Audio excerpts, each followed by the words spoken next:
like feel like there's a whole nother set of work you have to do just to get the thing to look like you want it to. At least you have a starting point with someone like Pretty Dark. Oh, I don't know what's going on here. Oh, I just clicked the, let's see what's gonna go here. I clicked the, let's see if we can go back. Sorry about this. I just clicked into her thing and out of my thing. So we're gonna try to go back and see what's going on here. Sorry, I'm probably gonna have to do this. There we go.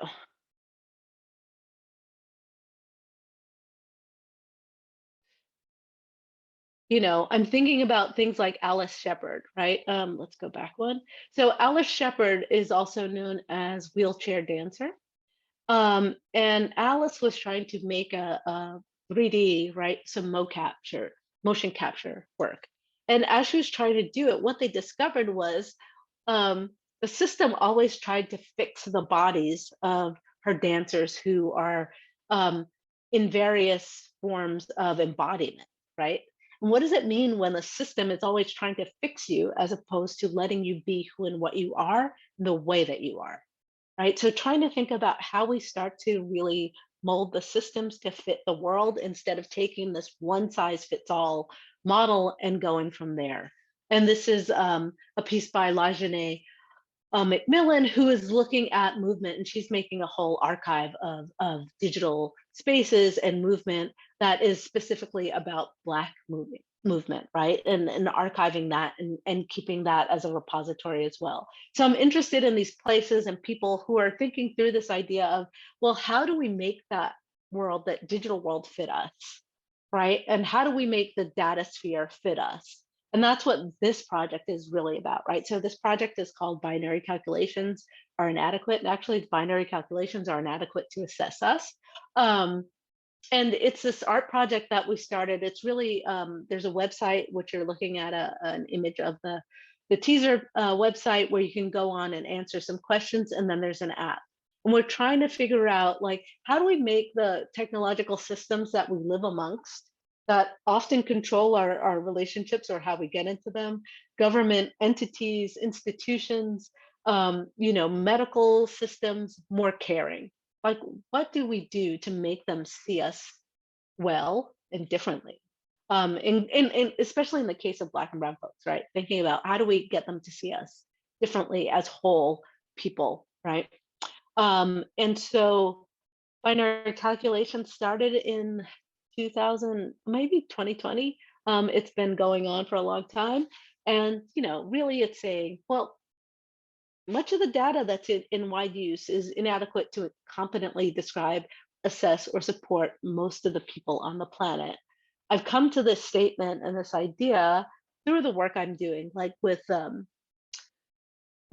Not the Only One, trying to find a conversation base that I felt comfortable putting my family's information on top of was really hard. So a data set, right? There are data sets like the Cornell movie data set, which is very much about conversations taken from films. Knowing the history of American films, I did not want to put my family, like my Black family's history on top of that.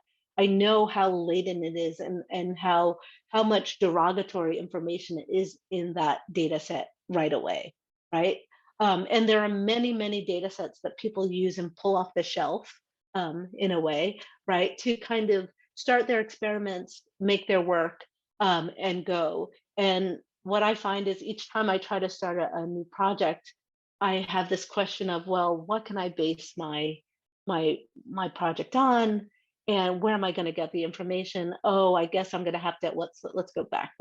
I guess I'm going to have to make the data set. Hold on, let's see if we can go back one. I want to show you that, right? And this, for me, is very much this idea of the wedding dress problem. I call it the wedding dress problem because if you Google wedding dress in most browsers, right, the thing that we're generally going to get is this idea of the white wedding dress. Globally, that's just one choice of many, right? So the Ghanaian dress in the middle, that's a wedding dress. The sari at the end, that's a wedding dress. So the question for me becomes, how do we get our systems to understand each of these distinctly as equivalent wedding dresses? And my answer is that we start to tell the systems that things are different, or how our cultures work differently, and what counts as whatever that thing is within different cultures, right? And so this is the binary calculations app, or images of the binary calculations app, where you go in and we ask you to donate, right? And we're very particularly saying to folks, please donate information about things you care about communities you care about, and about concepts you can care about. And so we're starting quite broadly with things like, how do you define care? Like, what does care mean for you? If we're trying to make our systems more caring, what the heck does that mean? And please tell us. And then we'll aggregate all this information, and we ask for both images and text. We're trying to make really two data sets, one that is image centric and has labels and images contributed by people, and one that is textual that has labels and words contributed by people, right? And then we go into the app a little bit more, and people can think about not only what binary calculations is and give us stuff, but we start to think about issues of privacy and try to tell people, well, yeah, we really want you to give us this information, but please consider what you're actually doing when you contribute here, right? So we're asking you to give us stuff. First of all, don't give us anything that's too sensitive. Although every time we do this and have these conversations, people give us things that we say, are you sure you want to be giving this to us? It seems a little personal or telling, right?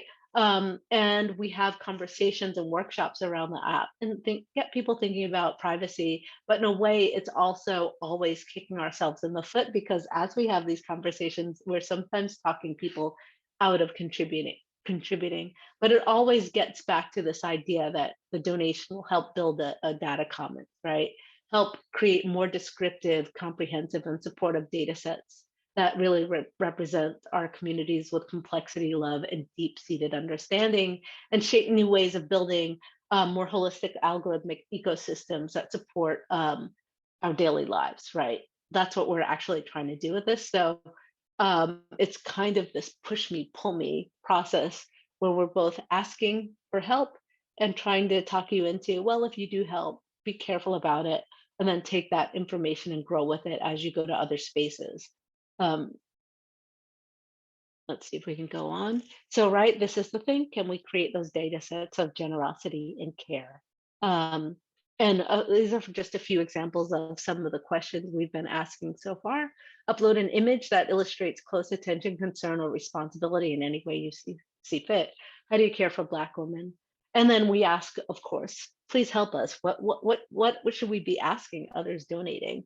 And so far, we've donated quite a bit of information, but as was seen and not the only one, we need tons of information from folks to really make this viable. And I'm trying to make this a viable set, right, data set, so that we can offer them out to folks who want to use them in their research, as opposed to other data sets that are widely used. There are some QR codes on the screen if you happen to want to snap them, and you could download the app from the Google Play or Apple's App Store. And then here are some of the people who helped bring this thing together. Surya Matu, who is an artist and journalist, Neda Bomani, who is also a really great artist, some designers. And one of the things that I will say is in the process of making this piece, we not only thought about design, but we had all these really great conversations about what this meant. And part of my practice is really around making spaces so that we can have these conversations that are deep and have them kind of echo out into the world in different ways. So I hope, and I never know the concrete answer to this question, but I hope that the information and the process is going far and wide.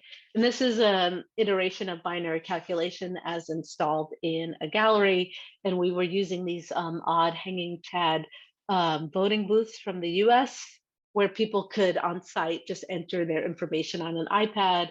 And there's just a flyer that went with it, right? And one of the things that this whole thing comes up or brings up for me is this idea of the importance of process.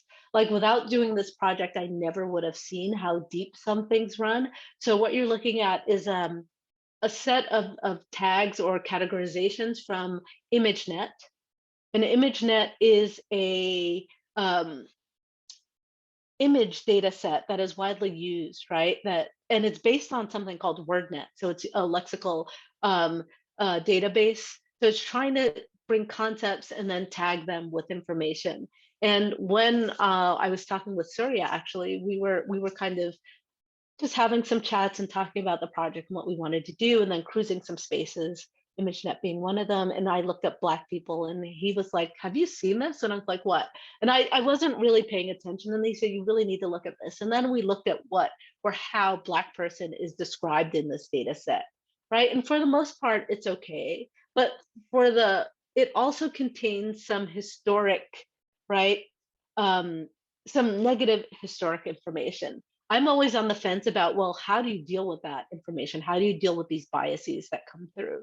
And is there a way for us to kind of keep, because I don't think erasing a history is quite the answer, but keep it in there, but make it less prevalent or weight it in some way so that it's different. So you're seeing the description of Black person, the description of white person, and then the last column is the Asian section, which didn't even have a kind of whole column that we could pull from, but there are just some descriptions there that you can see. And each one has its moments, but I think Black remains kind of heavy. And this is one of the problems in these algorithmic systems, that we're pulling forward all these biases, right, into our new systems and using them to make really consequential decisions in people's lives. And I think we have to think hard and long about how we do that, and how, of course, we make those decisions more generous and caring. And one of the reasons is this one, and this is we were playing also in OpenAI. And OpenAI, if you don't know, you can go and you can get an account, and then you can start playing with some of the cutting edge technology that's out there as it comes out. And this one was just a text to image, and you put in a name, and then it tries to fill in about that person or thing. So in this instance, we put in LaQuisha Jackson, and this is what the algorithm thought. Is accused of setting a fire, right? And it talks about this story about being in the system, right? It's really interesting because, and let's see if there's another one. Is this, oh no, this is, yeah, accused of beating a 10-year-old girl with a pipe, right? So this is kind of pulling information from the news cycle, and then using it to define folks, or using this combination of words to define kind of people generally. Interestingly enough, we put in Surya Matu, and Surya is an engineer who does X, Y, and Z. So it's based often on these very stereotypical ideas that perhaps we should think about why and how that is, and how we fill in more information. And this is what I hope that binary calculation tries to do.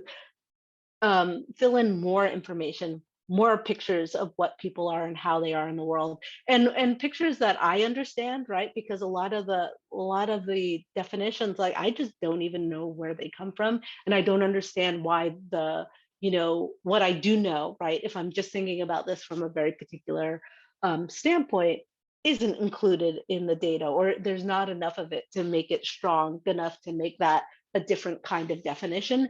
And just this is an interesting site, if you're interested, the site called Know Your Data, where you can go and look up data sets and start to see what's in them, to get a handle on what's being used to inform whatever algorithm the data set might be used in. And I just found this a kind of interesting space to check in with every once in a while, or if I'm looking at a data set that I might want to use, trying to see what's in it, to see if it feels neutral enough to use with data about things I care about, right?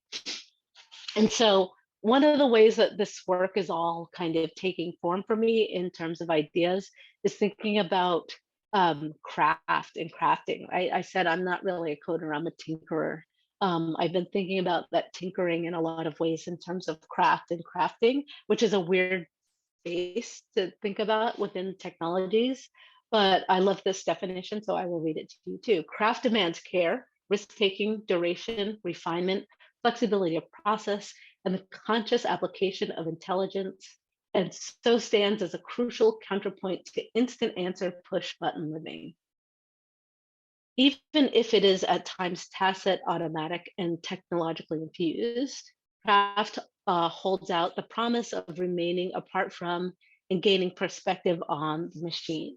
And I can take craft out of there and plug in AI, and I feel like it works in many different ways. And I like to keep that in my head as a thing to think about when I'm thinking about like these technologies, right? Like how do we think about these ideas of flexibility of process and refinement, right? And being a counterpoint as opposed to being that instantaneous, always wanting the thing and wanting it right away and wanting it to sound right, whatever that may mean.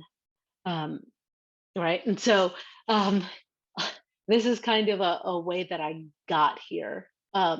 So somewhere between kind of not the only one and binary calculations, I ran a little experiment on RunwayML, and RunwayML is a platform that you can all go to online, which allows artists in particular to kind of play with algorithms and play with different kinds of systems to see what might happen and maybe use them in your work, right? It's trying to set things up so that it's easy to use. And so I went on RunwayML and ran this text to image GAN. So a text to image GAN is when you put in a text. So I put in a Black woman crying, and then the algorithm tries to produce an image that is illustrative of that text. So this is the image I got out of a Black woman crying. And this was around the George Floyd time, which is how I got here. And I was really floored to see that what the system could produce. Okay, so it doesn't really look like a woman, fine. Then this was probably 2018. We know that these systems evolved very quickly. But it is kind of, it has Black, but it's cloaking, right, clothing. And then the figure itself seems to be white. And I was really like, I started questioning, why couldn't I get like at least some kind of brown woman? Like, why is that result not coming? And what it comes down to, it seems, is that the data set that RunwayML is using to supply the text to image GAN that it is working with doesn't have enough images of Black women to reproduce Black women. Or perhaps the images aren't tagged as Black women, right? Maybe it's African American women. So I kept doing this kind of experiment of trying to use these text to image GANs. And this one actually, it's labeled wrong. This one I did on Google Collab. I tried an African American woman smiling. So what I was trying to do is give the system like some help, let it give me better results. And clearly, an African American woman smiling does yield better results. At least the woman's face has this brown in it. And that seems to be more apropos. I'm interested in the time period that it seems to pull up. And this is the images that, or some of the images, because what it does is goes and it kind of calls images that it can use to then reproduce an image of a Black woman smiling. So this is one set of 1,000 iterations of images that were used to produce the image of an African American woman smiling. And I kept this experimentation going. So then I was like, okay, it got an African American woman smiling pretty well. How about a dark-skinned African American woman? Because a Black woman didn't work, right? So this is what I got from a dark-skinned African American woman smiling, right? And then again, this is like, okay, does it have enough data, enough examples to really draw the image that I'm looking for? And in this case, clearly not. And these are the images that it used to, try to recreate a dark-skinned African American woman smiling. I ran another one, which was a beautiful dark-skinned African American, a beautiful dark-skinned woman. And what I noticed was that it seemed to be pulling images, like it did a little better, and it seemed to be pulling images from porn. And this one is just a woman smiling, right? So here's the example of the base. And a woman smiling seems to be a pinkish, brownish figure, okay? And here are the images that create that image, right? So we know what the default is, even though if we look at the global population, that would not probably be the default, right? Or be the most populous population. So the question for me is like, how do we fill in these gaps? How do we make sure that the kind of population is well represented within our data sets, whether they're white or black or brown or something in between. Like, how do we make it more representative of who we actually are? And binary calculations is the way that I'm trying to do that. I think that my headphones are dying, so I may have to take them off. Excuse me. Yes, so sorry, my headphones are dying. Or something really weird as so the question of what's love got to do with it. I'm sorry, I'm going to try to turn off this craziness, but I don't know what it is. Can you all hear me still? Yes, Yes, we can hear you and the beeping stopped. Great, thank you. I don't know what that was, but okay. So what's love got to do with it becomes a question for me. And for me, it's about how we kind of are represented in space and how we tell our stories. And as I've gone along and done these projects that are kind of data and algorithm based, it's interesting to me that the idea of story has become more and more important and central to the way I'm working. So Secret Garden was this installation where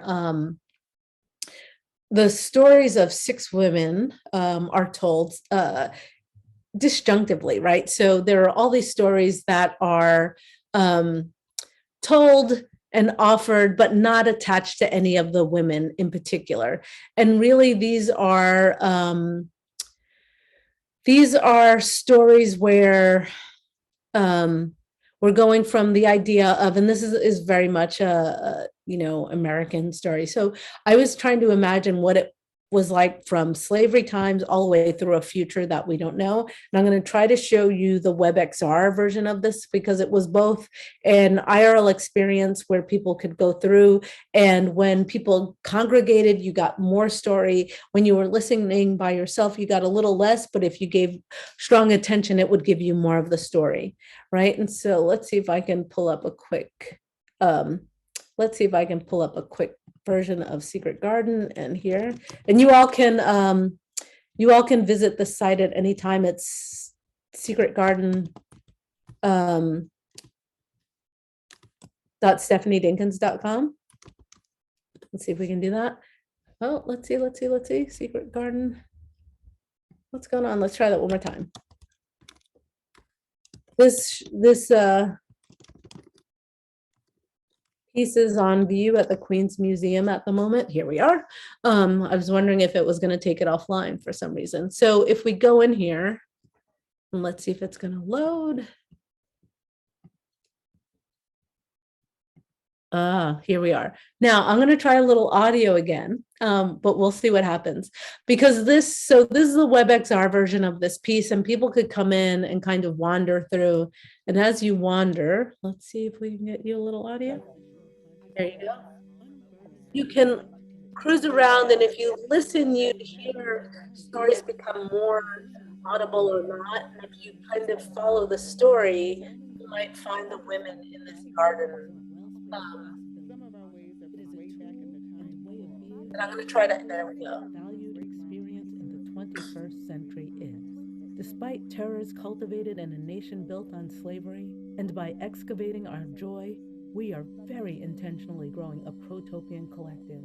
We mine, disassemble, and reimagine the world to our benefit, working toward fully empowered communities, personal selves, and allies.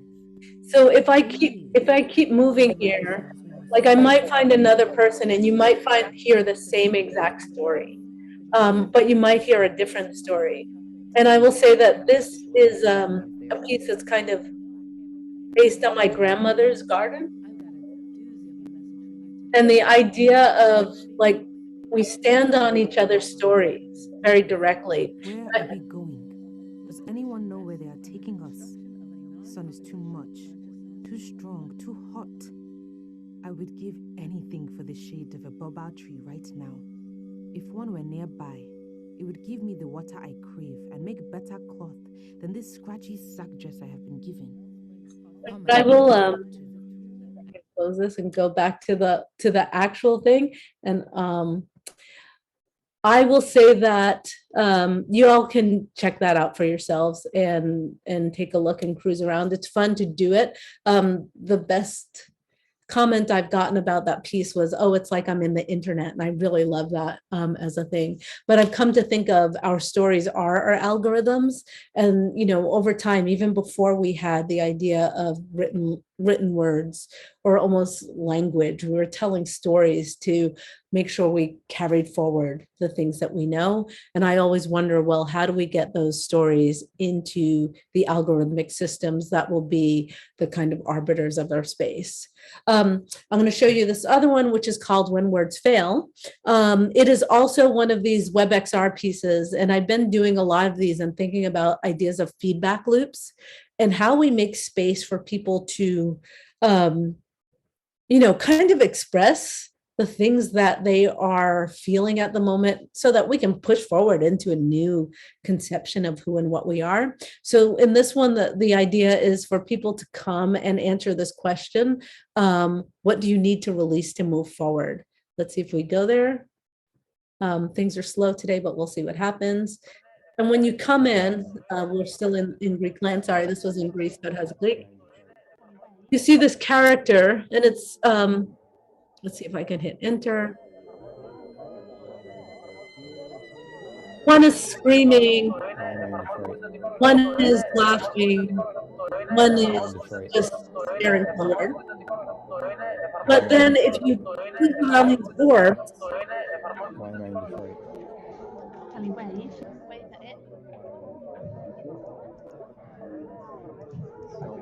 you should hear what people start to say about what they need to release. And the way this is working is if you put this mirror, you would get a recording booth. And I'm thinking, okay, a recording booth, there I am, where it gives you opportunity to record your own saying. And that one of the things that I'm really interested in is how giving people have been, like how earnest they've been in their recording. And then the cacophony of voices that come together in this piece to kind of, I don't know, make a definition of what we want and how we want to release things so that we can go forward. It's quite interesting to leave this on and just hear what people are thinking. Let's see if we can go a little forward from there. And then I'll tell you, maybe we'll finish up with a few last things here. Another part of my practice, which I think is super, super, super important. And this is AI assembly. And what AI assembly is, oh, let's go back one. This is gathering of folks, and they're usually people of color who are interested in technology. They don't have to be technologists, but interested in kind of leading technology. And in AI assembly, it's usually professionals of some sort. So I love this photo because what you're looking at here, though it looks kind of average, we are at Google Code Next because that is a place we were invited to hold this, but you're looking at entrepreneurs, you're looking at engineers, technologists, theorists, artists, and many things, graphic designers, many mathematicians, many things in between. And we got together, we eat together, and I really believe in eating together. And we usually eat things that are slightly outside of everybody's comfort level, because I'd like to get people off of their pivot just a little bit. Then we talk and we think and play together. And through this play, we do a lot of kind of thinking and learning to support each other, getting to know each other. And the thing, I don't know how to describe what this is exactly, but, you know, lots of collaborations come out of this, even though it's pretty unformal, right? Lots of thought comes out of this, lots of new thought comes out. So it's kind of an exciting space, and people feel cared for, supported, and like they have a network to call on. And so I continue to throw these when we can. And as it says here on the screen, this is based on Afronalism, which is my thing that I kind of come up with, where I'm thinking about Afrofuturism, but not liking the carrot and stick element of the futurism, and want to know, well, what can we enact now? How do we free our minds to do those things, right? Because I think often that we are, we're often fighting against things. We're often protesting things. We're often, I have our attentions pulled in many directions. And I wonder what it is if we wanted to do something from our true core heart of hearts, what would that be? And if we didn't have all the distractions pulling us in so many directions, what would we make? And how would we play together, right? I love this image too. And so here, this is a piece that is now in existence, the crazy Afronalism neon. And I'll read you a little bit about how I'm thinking about Afronalism. And I will say also that it's named Afronalism, but I think it's applicable to many, many different communities. And I actually think it's a way for us to think about coming together as communities after we've kind of collected ourselves individually so that we understand ourselves, but then coming together. So Afronalism is a willful practice that imagines the world as one needs it to be to support successful engagement today. Afronalism is imagining oneself in a space of free and expansive thought, acting from a critically integrated space, not from opposition, which often distracts us from more community-sustaining work. Afronalism demands recognizing which ideas have been so deeply internalized that we no longer recognize them as external, and Afronalism requires imagination, serious play, and action. And action there is truly, I think, the thing, right? So the thought without action often gets us to a place where we understand something from a critical point of view, but I want to know, well, then, okay, now we know what it is critically. What do we do about it? How do we start to engage it differently? What do we want to make into to make that the world a kind of different place than the one that we've been given, so that we can function in it differently? And I will end with not the only one, and would love to hear lots of questions. I love questions and having that kind of interaction. So we have a nice long time for that. Thank you very much. And I will stop sharing.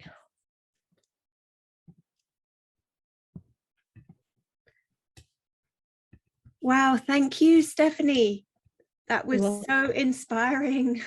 And I'm sure we have a lot of questions here. So folks, if you have questions, please chat them, put them in the chat box here in the Q&A, and we will get to them. So starting with Hadiza, they say, I would like to, oops, sorry about this. I would like to know if I'm, oh, okay, no, sorry, not that Q&A. It's about me. Okay. That was about being. Yes, so please put your questions in the Q&A here, and I will pass them on.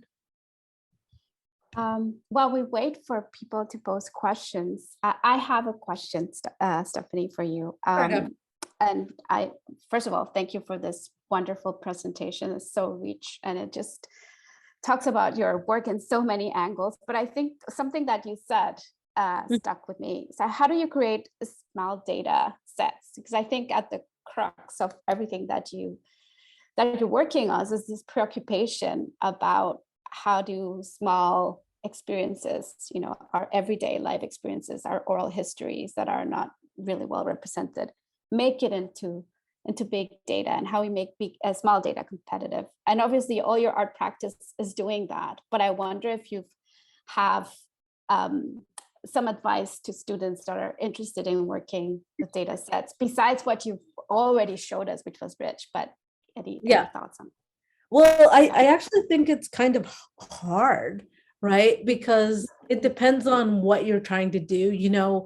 We've tried so many different ways of kind of massaging the data to get it to say something slightly different, from replacing words or like repeating and just using slightly different words so that they read differently, to mining our own archives of information. So when we were pulling all of this, my niece was a student, I'm doing a lot of writing and interviewing, like just pulling everything that's related from anywhere we can, then we're still way low, right? And so then it goes, well, how do we start to think about the things that we as humans take in as information?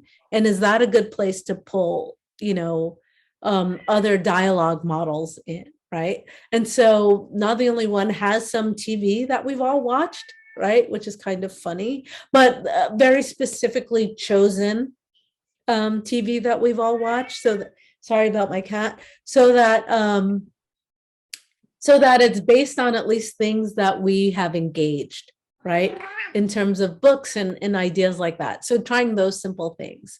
And then just trying to optimize so that that data gets used better and better, which I don't know that we have any real solution yet. And in fact, binary calculations is going to be an absolute nightmare, because we're letting people, like, you can speak your answer, you can write your answer, you can upload any image you want, and then we need to try to make sense of this data so that it is usable by others.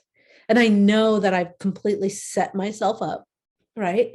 But I also know that whenever I do a survey or talk to people in this way, I'm usually given a set of answers in a choice that feels so limited that I don't get to express anything that is meaningful to me, that I wanted to start from the position of, well, we're going to be crazy and then try to fix it. And then figuring out how we actually try to fix it, because I've seen lots of spaces where, people are trying to do a really good job. But at the same time, it also seems like they've worked with folks who don't understand the cultures they're labeling or tagging, right? So for example, Unsplash is a place that I like as an image repository because it tends to have a lot more images of Black and brown folks. Yay, love that. However, when you go in and read the descriptions and the tags, I just go, who did they get to tag this stuff? Because clearly they have no connection to the people they're trying to label. Right. And so it becomes this idea of, oh gosh, so what do you do? Always rewriting, right? But I also think that as the systems get a little bit better and better and better, that maybe there's more space to fill things in. But it's so difficult. Like, I won't use Wikipedia, which people have suggested. The gatekeeping there makes me very skeptical. Reddit, I'm definitely not using, and these are language, spaces of language. It's like, no, I can't.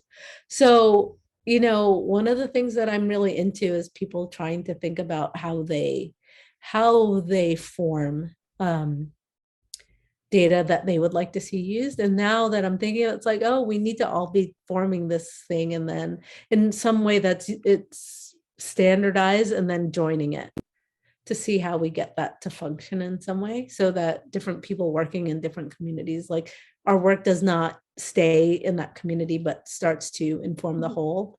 Because I'm very interested in affecting the larger system, right, as I call it these days, since we are in this time. Yeah. Hopefully that made some sense. Yeah, no, definitely made some sense. And I think you presented with some very good ideas and reflections. I also see that there are a lot of questions coming up. And so I want to pass the mic to Freya so she can read them for us. Lovely. If that's okay. Yep. Thank you. So there's a question here from Rose Rouhani who says, can you please expand on the idea about stories being our personal algorithms? Mm-hmm. Yeah, well, if you think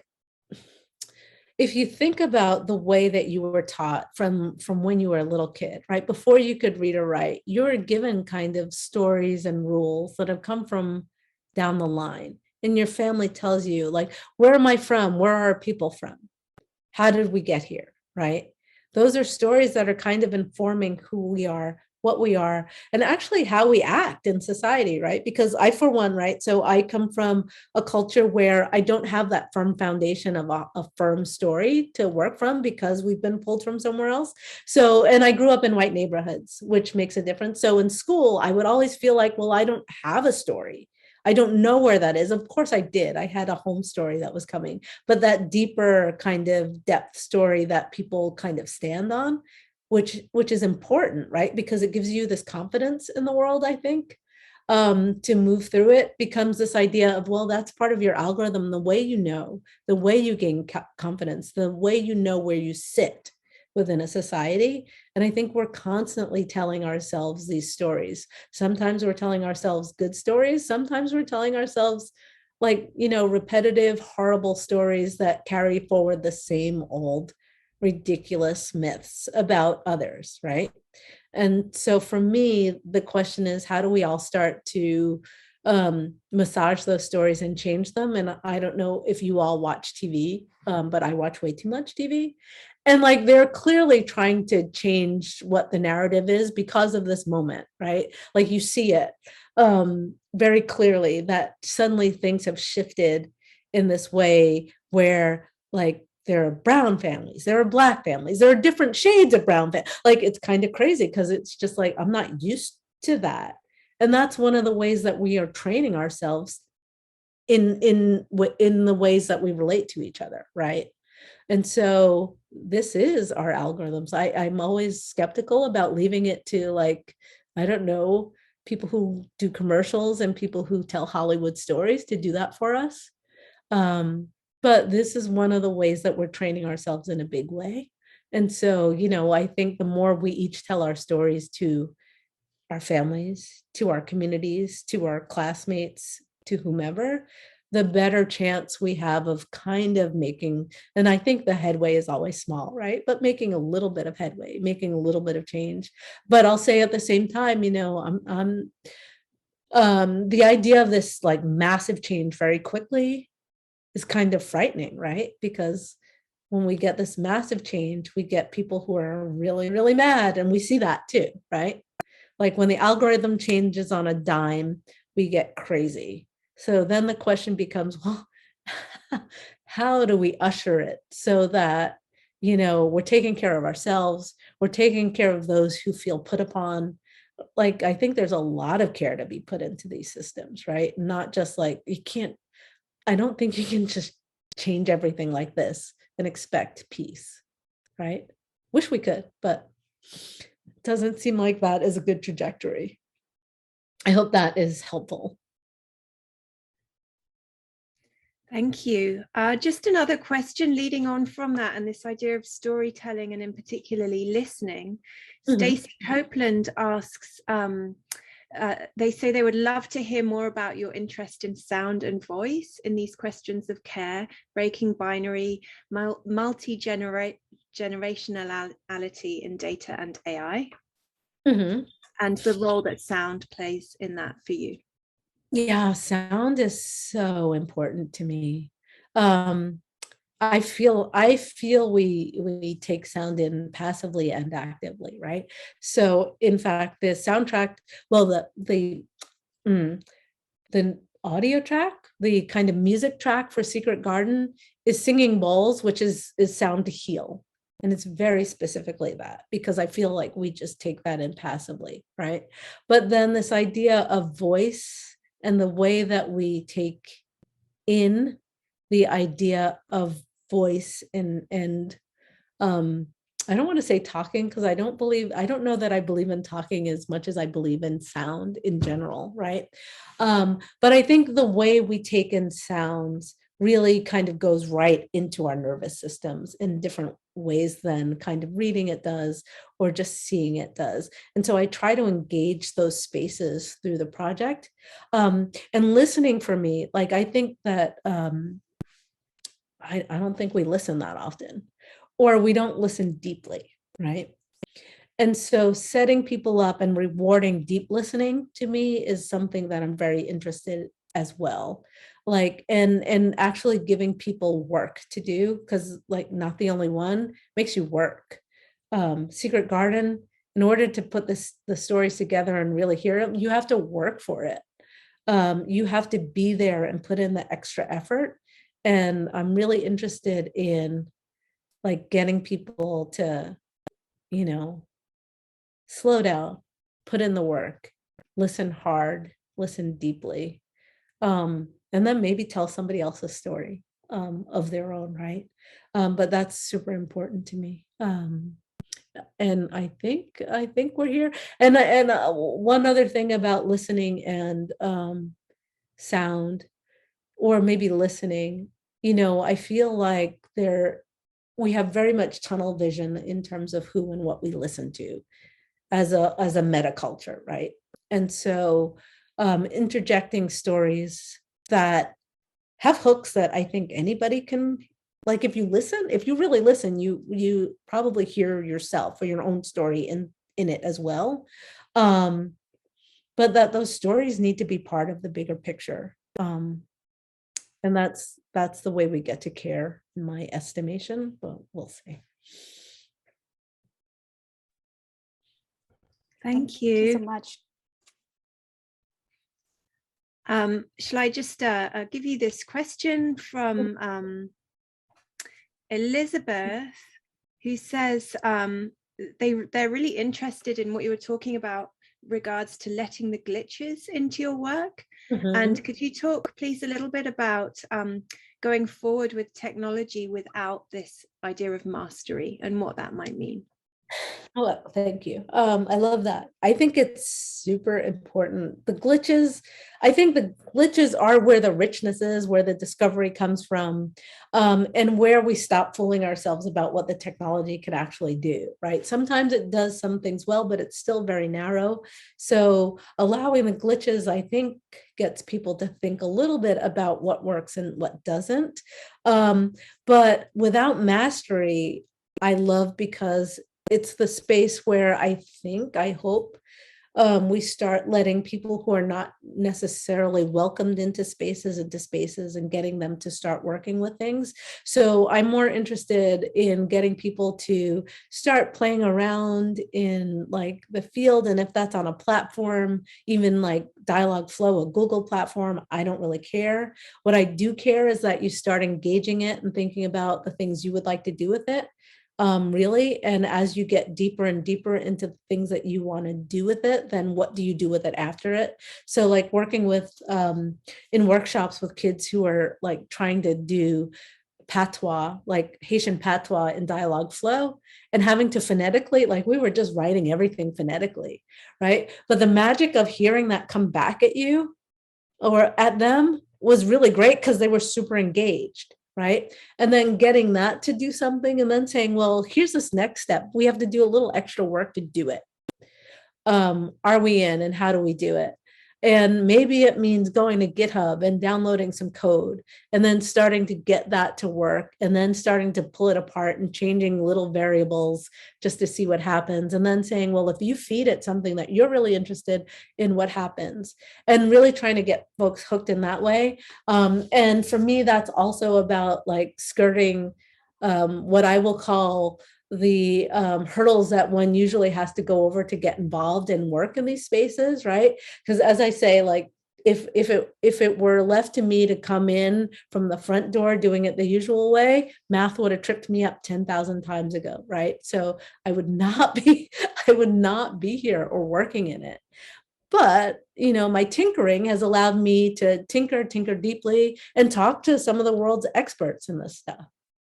Right, and express ideas around it, which that kind of weird back, you know, and challenge. It's really interesting because I think a lot of myself as this weird challenge that comes out of this, right? It's like, well, yeah, you know, I kind of got here by accident. I keep playing and I'm doing these things. And we're sort of working on the same projects or problems. Now let's talk about it. And you know, I think, or I hope there's something in that equation that gets people thinking slightly differently about what they're working and who they're working with.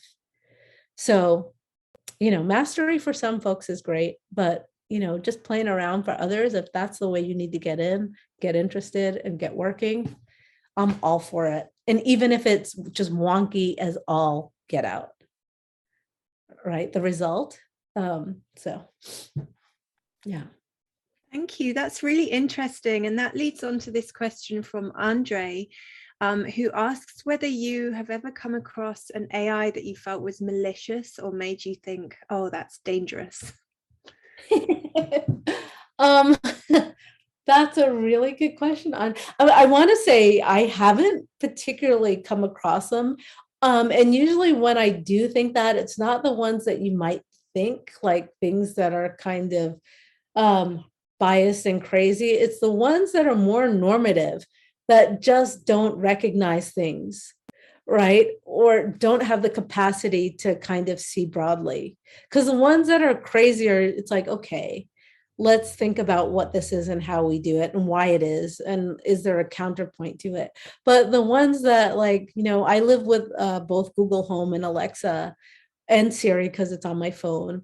And when those mess up, like, I think about all the people it's informing and how it's informing them and how narrow they actually function or do not function. Or like, for a while, I don't know that Siri does this anymore. Like when you'd say, hey, Siri, it would go, like, this kind of weird I'm listening thing, like it's trying to get more and more human, but its capacity isn't really there. That's really frightening to me. Like people doing malicious, weird things, not great, but I think more limited. And then I also think about things like, what was the one where they had, I think it was maybe two Alexas talking to each other. And apparently they started after a while to come up with their own language, right? And it's interesting to me because I always want to let this kind of thing go on because I want to see what the conclusion is. I'm like, well, what happened? But they shut it down, right? That's like, we kind of are still very guarded about these technologies that we're putting into the world and what they're capable of, and whether they're capable of running beyond us, right? And so we kind of truncate those things. And I wonder if there's a space that we can, well, I don't know that we can contain them, but hear them. And then, surveillance is a thing. But my take on surveillance is like, we have facial recognition and people want to stop it in certain communities and we can stop it. But every time I think about what happens if like San Francisco says, we will have no surveillance in our streets, right? But when you think that like you can be recognized from space, from certain systems, like, is that just a distraction? And should we be thinking about different ways or different ideas of what that technology is and how we intercede it differently versus stopping it? Because we can be seen from space, identified even, right? And, so it's for me, the level and how deeply we want to engage and where we get distracted and what part of it really matters. And for me, I'm not sure what part of it matters.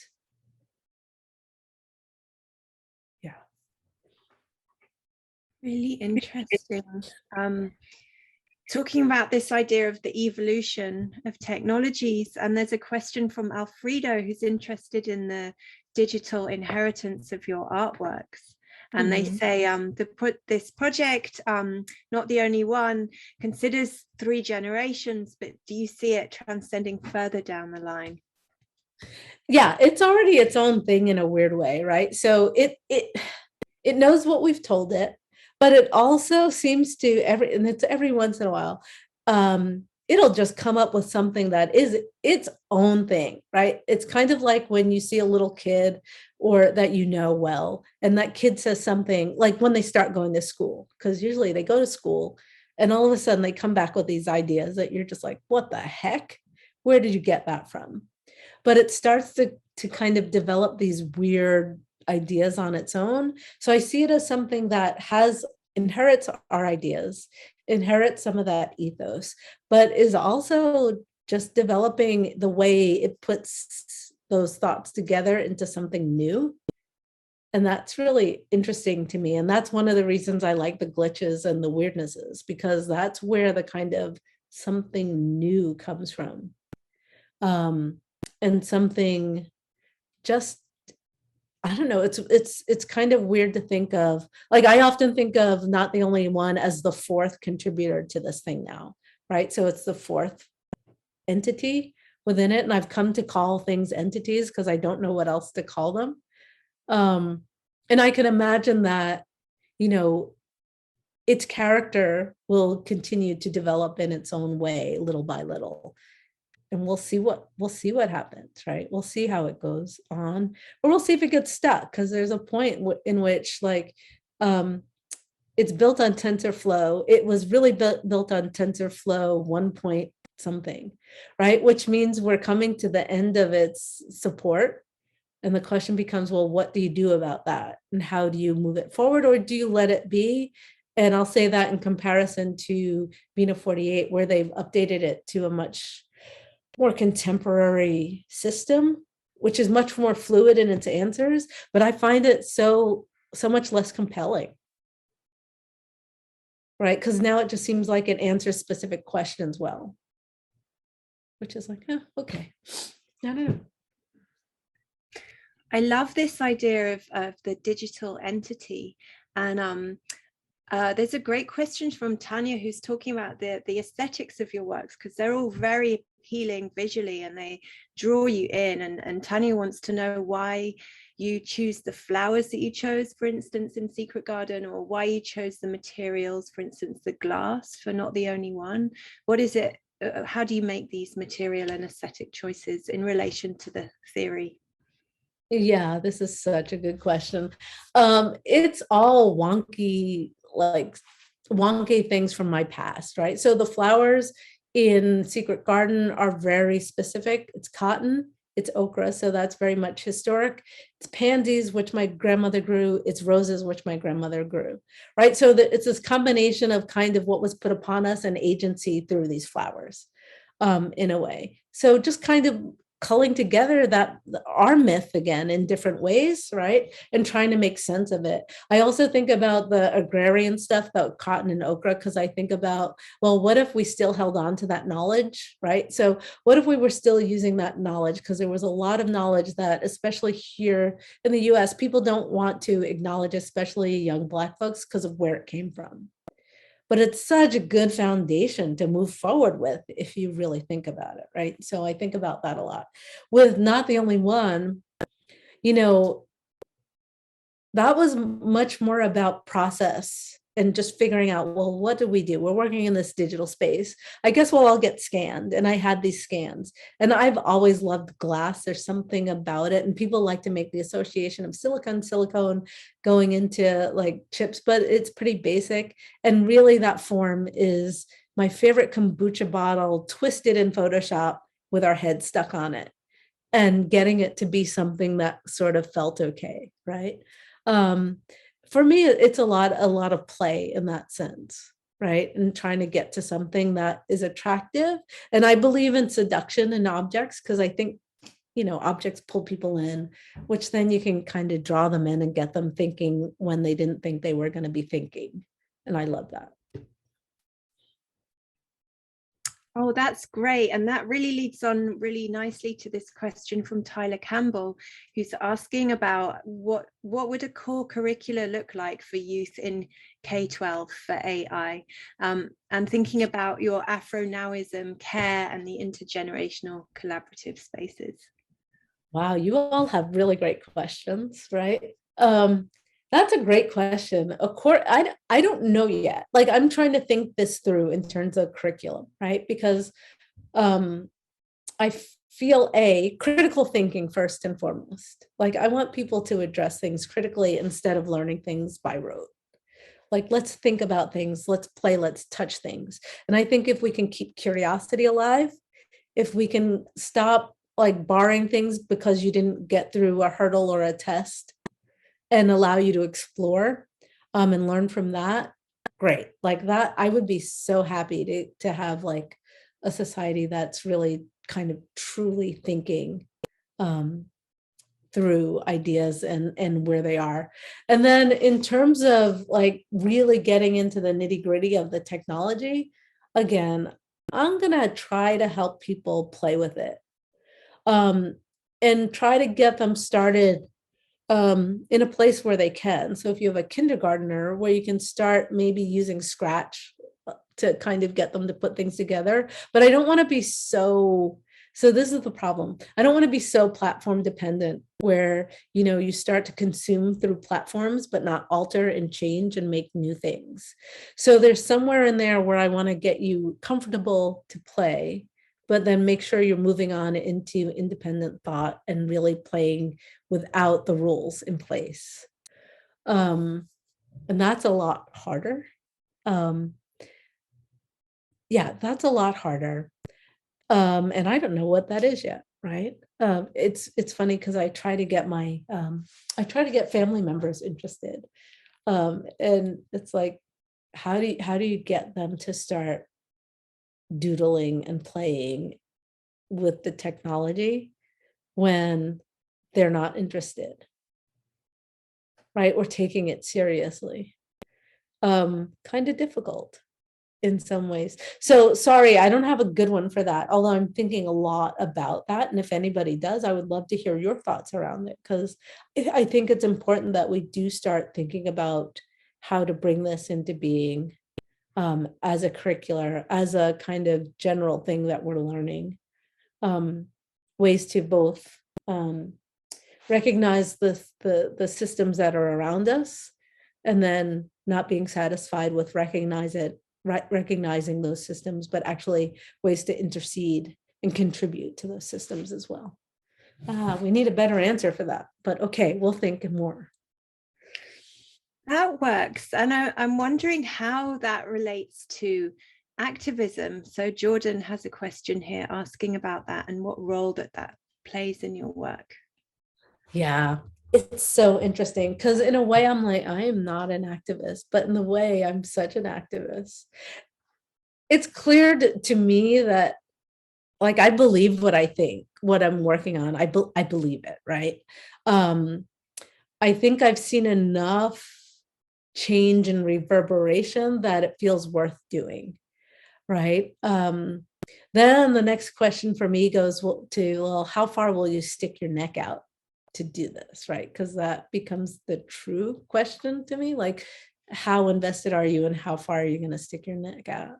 And so far, although it's been pleasant, right? So I've been in a space where it's kind of pleasant or easy to do this, right? I can say things, try to, prod people to do their own thinking and keep going. So I think that the activism, or at least the sharing of ideas and trying to trigger people thinking, is super important to me. Being a real true activist, I'm not sure I would call myself that, because, I don't know what I'm risking. And I don't think I'm risking much. And something in activism to me says that you are risking, right? You're taking a leap. So I will keep, maybe I'm evangelizing, I don't know. I will keep evangelizing. And, we'll see what it comes down to as the world gets quirkier and weirder, and we have so much more to deal with. And it's harder and harder to not risk something. Then maybe we'll think about what that truly means. Yeah. Do you think there's more space for risk within art? And this is in relation to a question here from Min Yu, who asks whether you've thought about commercializing your algorithms, commercializing your work in any way. Yeah, I've been given opportunities to do that and thought about it a lot. I resist it. I think art is a magical space, right? Like, art for me is the best place for me to kind of think and then put my ideas back in the world. And not only that, but like, you think, what, this is 2022, 2014, I started this. I've been in some crazy rooms that I think I have no right to be in at all. So it's just, how did I get here? Right? Like, why am I here? Like, what is this? And I really do think about those questions. But then, well, what do you do with this? Right? So now art has gotten you here. It's made this space. And you can have conversations and different kinds of engagements with folks. And I really enjoy that and value that as a place, and being a kind of like public like, I'm going to say intellectual in quotes, but like a public intellectual who's talking to folks about things and having the opportunity, and then having the opportunity to try to bring other folks along, because I don't want to be the mask for like other folks and just this person that people calls upon because they need to fill a slot, because you get that too, but that we can have some real conversations.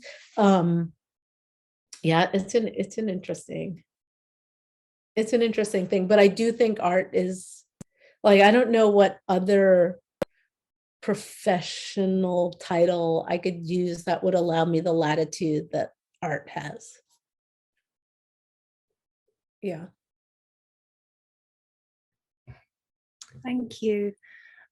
There's a question here from Vera Bao, who would like to hear a little bit more about N2.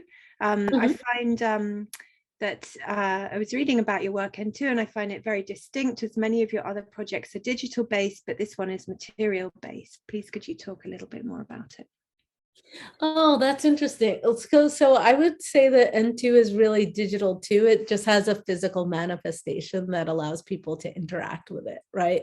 Like I've just given it some orby thing so that people understand that it's there. And I'm also not interested in oracle-ness, right? Because I don't want it to become an oracle, which is why it has this physical body. I will also say that I really appreciate sculpture. To a large extent, and playing with the physical. So that is a thing too. But well, there are two things, but that's kind of N2's thing. It just needed something like to be in the world. It needed it to be embodied in some way. I will say that when I left graduate school in 1997, it was really interesting because as a photographer, I left with nothing. Like I had a set of files that I left with. And it was like, I knew like, oh, I'm just going to be this kind of person who walks around with things, not necessarily a lot of stuff. And I will also say that I did a lot of traveling in Central America in the 90s and 2000s. And something about that made me not want to have or put a lot of stuff into the world in that way, right? I'm trying to keep it minimal. Although it seems to be growing into stuff, like I seem to be coming towards more things, but I prefer something minimalistic in terms of objects.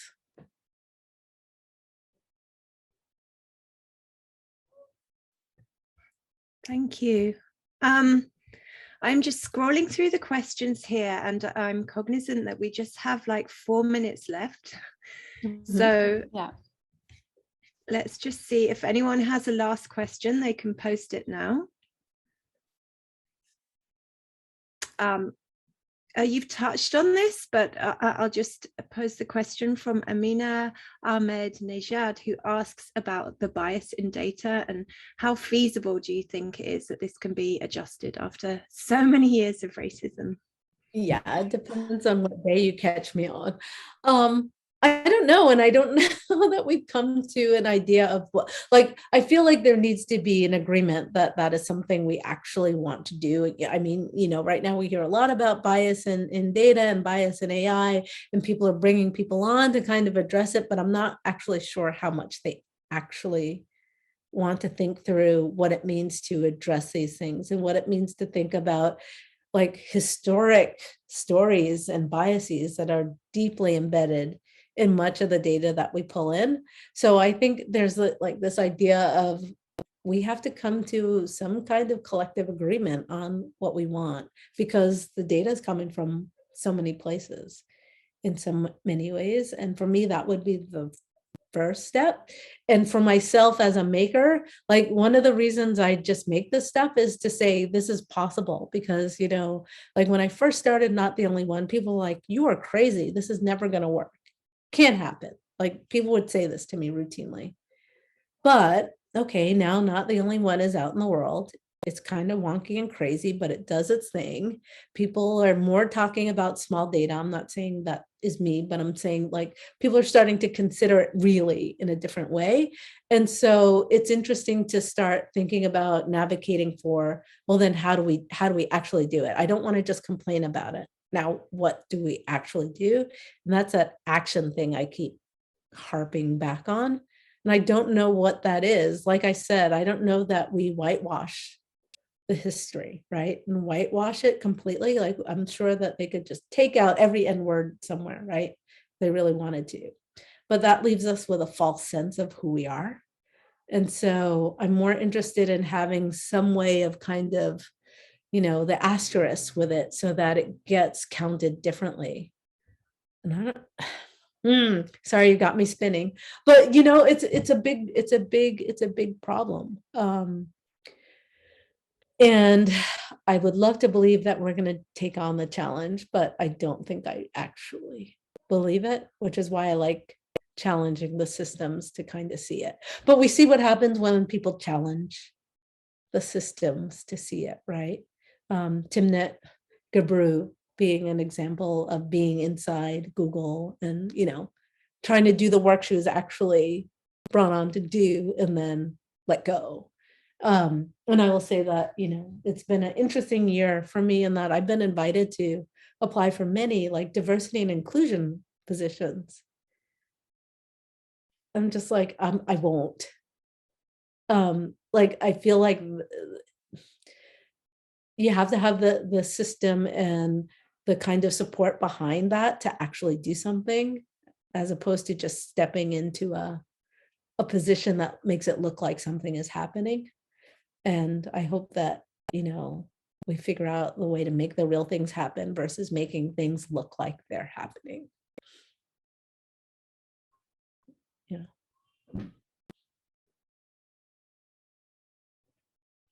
Thank you so much for that call to action, which is very, very meaningful in many ways. We really appreciate you having you here and sharing with us your making this a reality and helping us seeing how we can imagine working with AI in a different way. And I think that many of our students in SIAT are working in an AI, perhaps not in an artistic space, but I always find that art provides us a space to imagine how things